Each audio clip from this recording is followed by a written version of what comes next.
Abonnez-vous et cliquez aussi sur la petite cloche de notification pour ne rien rater de nos prochaines vidéos.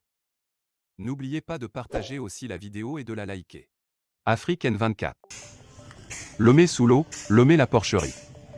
Après les dernières pluies de la nuit du 22 au 23 mai 2022, voici l'état dans les quartiers de Niékonakpoé, Pédimé, Octaviano Nétimé et Anoukopé. Plus de 55 ans de gestion et de gouvernance d'une famille, voilà Lomé la capitale. Comme chaque année, la grande saison des pluies, d'avril à fin juin, a encore fait des dégâts.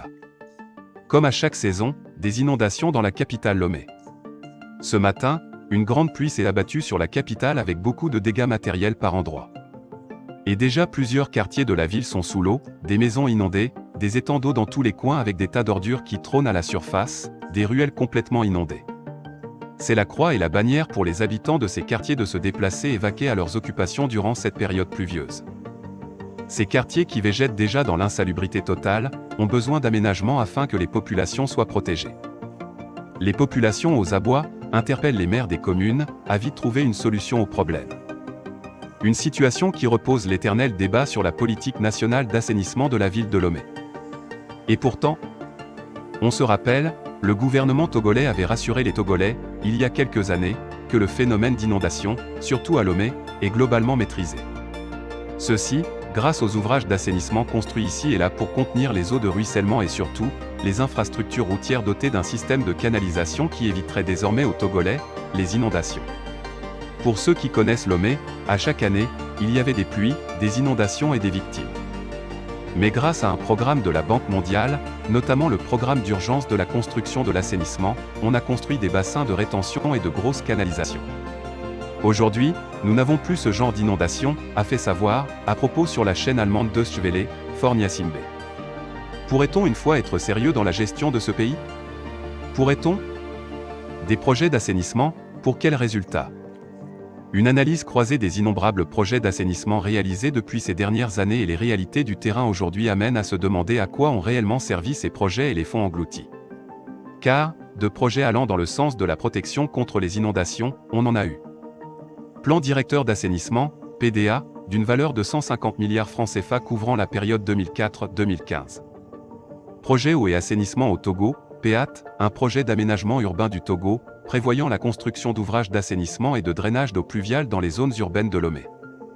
Lancement, en avril 2018, par le chef de l'État, pour un montant de 9 milliards de francs CFA, de la deuxième phase des travaux d'assainissement et d'aménagement connexes dans les cantons de Toglé-Copé, s'inscrivant dans le cadre du programme de lutte et de prévention de l'inondation dans les 10 cantons.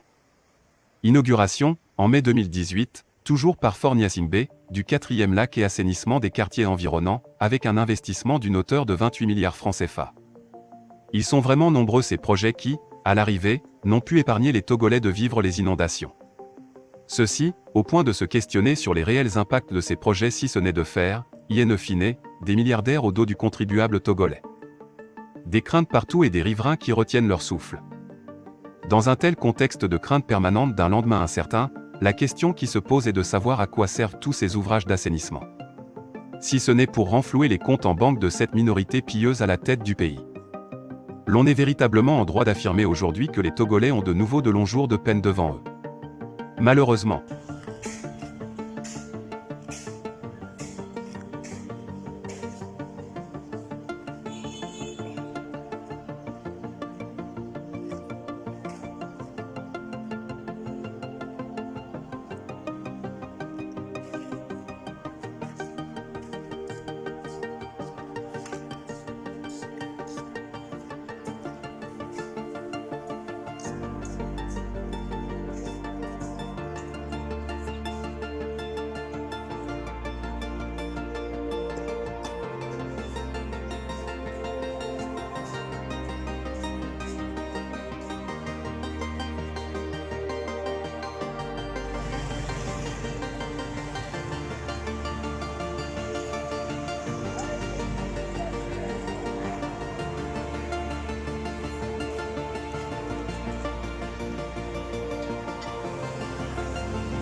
Likez la vidéo si ce n'est pas déjà fait. Laissez aussi votre point de vue en commentaire.